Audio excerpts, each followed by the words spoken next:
Comrade Sitaram గారికి మరొకసారి మా పార్టీ తరఫున కూడా హృదయపూర్వకంగా వినమ్రంగా వారికి జోహార్లు అర్పిస్తూ పదవుల చుట్టూ పరిభ్రమించే ఈనాటి రాజకీయాల్లో మరి స్థిరంగా సిద్ధాంతం చుట్టూ నిలబడ్డ నిబద్ధత ఉన్న నాయకుడు గౌరవనీయులు శ్రీ సీతారాం యేచూరి గారు.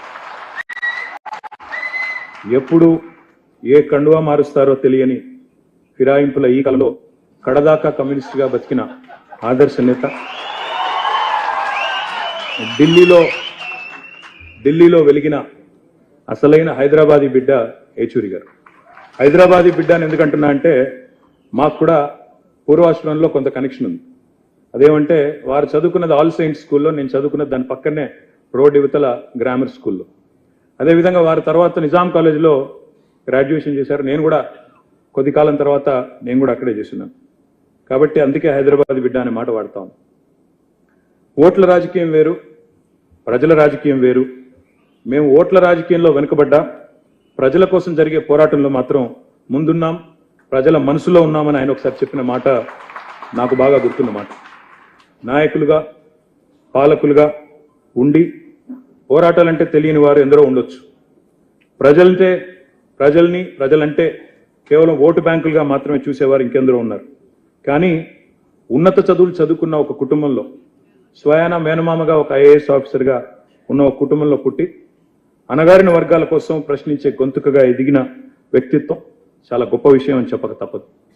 పోరాటాల నుండి వచ్చిన నాయకత్వానికి ప్రజల కష్టం, సుఖం, దుఃఖం తెలుస్తుందంటారు. అలాంటి వారిలో యేచూరి గారు ఒకరిని నేను బలంగా నమ్ముతాను. తిట్లు, బూతులు, రోత మాటలు రాజకీయంగా చలామణి అవుతున్న ఈ రోజుల్లో యేచూరి గారి హుందాతనం ఒక అద్భుత పాఠం భవిష్యత్ రాజకీయ నాయకులకనే మాట కూడా చెప్పక తప్పదు.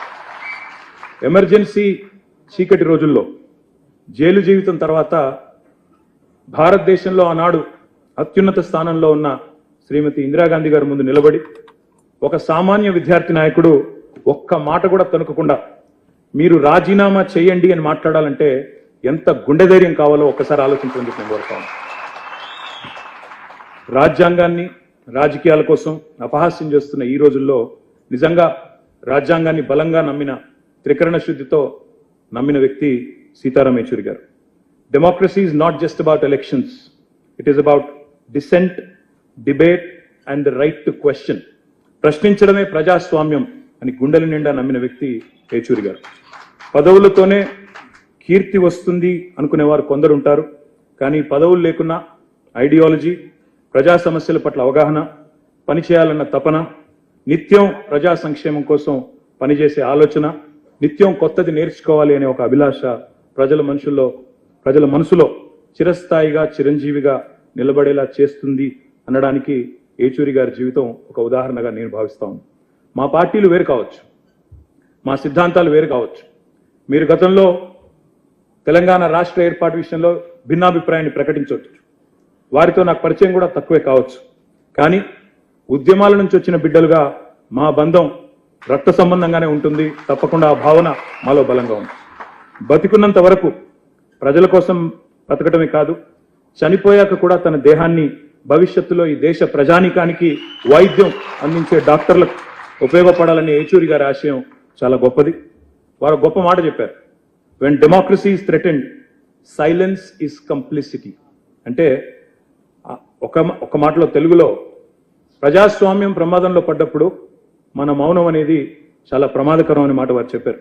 అందుకే ఆయన స్ఫూర్తితో రాజ్యాంగం అపహాస్యమైన ప్రతిసారి ప్రశ్నిస్తూనే ఉందాం, ప్రజా హక్కుల కోసం చేతనైన పోరాటం చేస్తూనే ఉందాం, ప్రశ్నించే గొంతుకలు అణచివేయబడితే వారికి అండగా నిలబడుతూనే ఉంటాం. అదే మనందరం కూడా యేచూరి గారికి మనస్ఫూర్తిగా ఇవ్వగలిగే నివాళి అని నేను భావిస్తా ఉన్నాను. నమ్మిన సిద్ధాంతానికి ఆఖరి వరకు కట్టుబడి పోరాడిన సీతారాం యేచూరి గారి జీవితం మాలాంటి కొత్త తరం నాయకులందరికీ కూడా ఆదర్శం. ఒక్క మాట చివరిగా చెప్పి నేను ముగిస్తాను. If I ever feel last in the battle, I will look at Sitaram Yechoori Garu for inspiration. Lal Salam, comrade. Thank you.